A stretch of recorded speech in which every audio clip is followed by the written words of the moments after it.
Est-ce que tu connais la grande différence qu'il y a entre un maraîcher et un primeur? La plupart d'entre vous ne le savent pas, d'ailleurs même les mairies ne le savent pas, on se retrouve avec des primeurs sur des marchés de producteurs.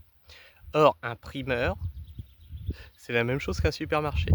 Il fait de l'achat-revente, il ne fait pas de production, il ne fait que de l'achat-revente. Alors vous avez aussi des maraîchers qui peuvent être primeurs, c'est-à-dire qu'ils font une partie de la production, une partie achat-revente. Alors, théoriquement, vous êtes obligé de le voir sur les étiquettes. C'est-à-dire que celui qui vous vend les choses doit vous dire la provenance. C'est-à-dire, euh, culture personnelle, voilà, c'est de notre production. Et sinon, il doit vous dire d'où ça vient. Ça doit être inscrit d'où ça vient. France, Espagne, etc., etc. Ça doit être indiqué. Et pour pas vous faire avoir, la meilleure des choses à faire, c'est de demander où est-ce qu'ils produisent, où sont leurs champs d'exploitation. Et vous verrez que les primeurs n'en ont pas. C'est des stockages qu'ils ont. C'est des frigos, des entrepôts, c'est tout.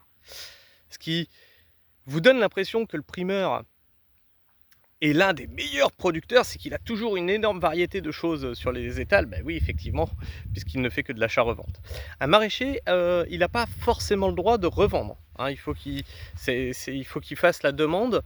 C'est deux activités différentes, donc ils ont les deux activités, c'est-à-dire producteur et achat-revente. C'est deux activités différentes et c'est deux cotisations différentes. Je crois que primeur, ça dépend de l'URSSAF et maraîcher, ça dépend de la MSA.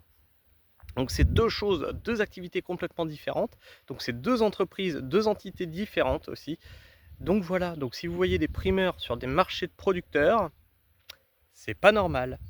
Et donc, si vous achetez à votre primeur, sachez qu'il n'a rien produit et que c'est de l'achat un petit peu partout, en France et peut-être même dans le monde. Sur ce, je vous fais la bise, prenez soin du sol et restez pragmatique. Ciao.